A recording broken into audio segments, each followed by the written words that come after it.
Hello, welcome back to Star Trek Sodium. As a bit of a special one this week, now we have 1,000 subscribers, I'd like to do an episode with some facts about everybody's very favourite Star Trek character, Uhura. Great. Now, when Star Trek 4 was being planned, the producers asked each of the main Enterprise actors to give them an idea for a scene that they'd like to do, and if the producers liked it, they would try and put that scene in the film.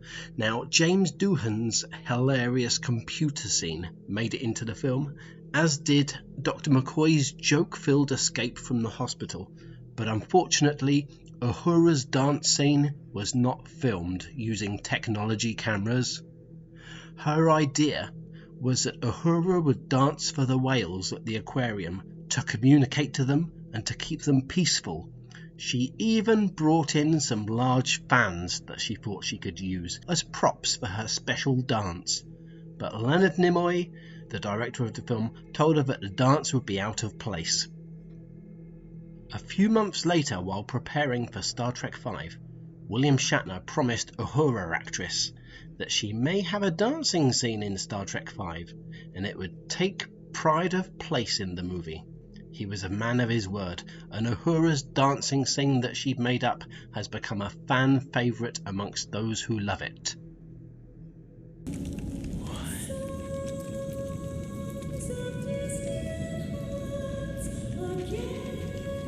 What's that?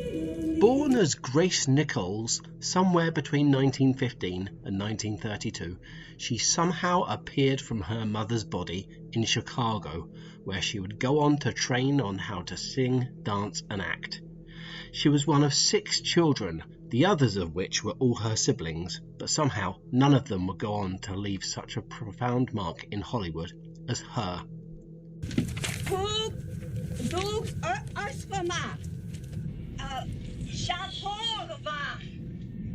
Even though she was such a great character to have on the bridge as a communications expert, Uhura was also Star Trek's best singer, breaking into song to entertain all of those around her.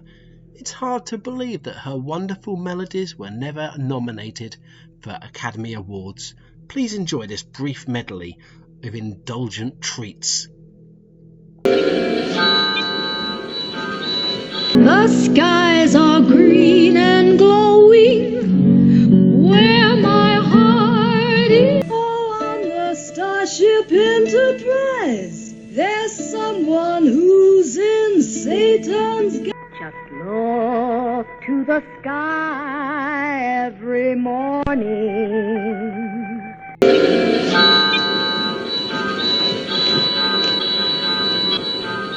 You probably noticed that Uhura is completely absent for the episode Bloodsport.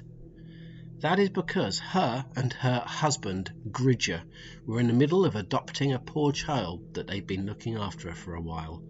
Nobody knew it at the time that this baby would go on to play as William Riker in Star Trek Next Generation just 20 years later, a grim reminder of how time can take its toll.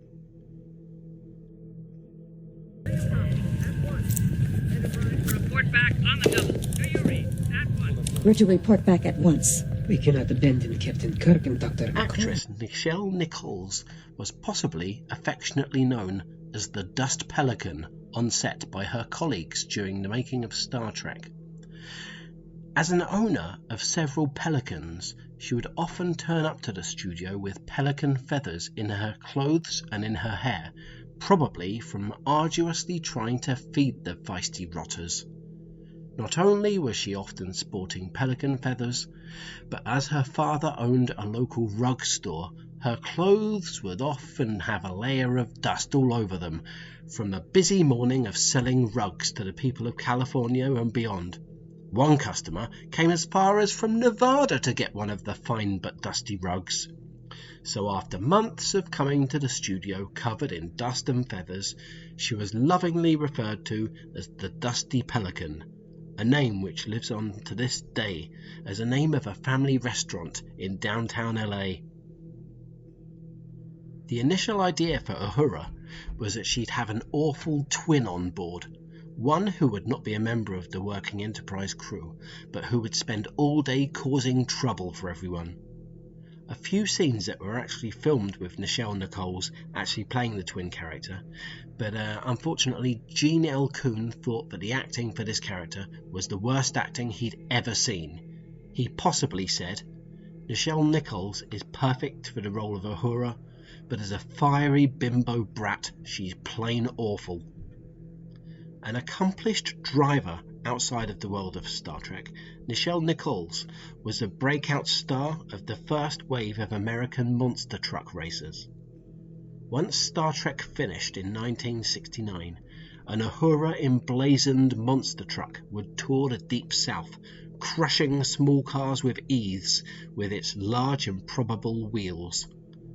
Monster trucking would keep her busy until Star Trek's return in 1973 with the animated series.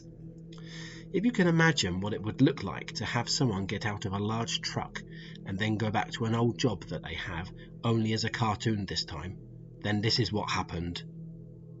Thanks ever so much for checking out these facts about Uhura. I appreciate it a lot. Thanks for subscribing if you have, and thanks for not subscribing if you didn't.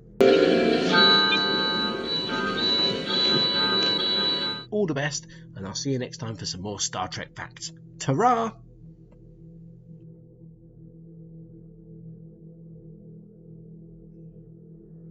Look to the sky every morning. Think on your goals.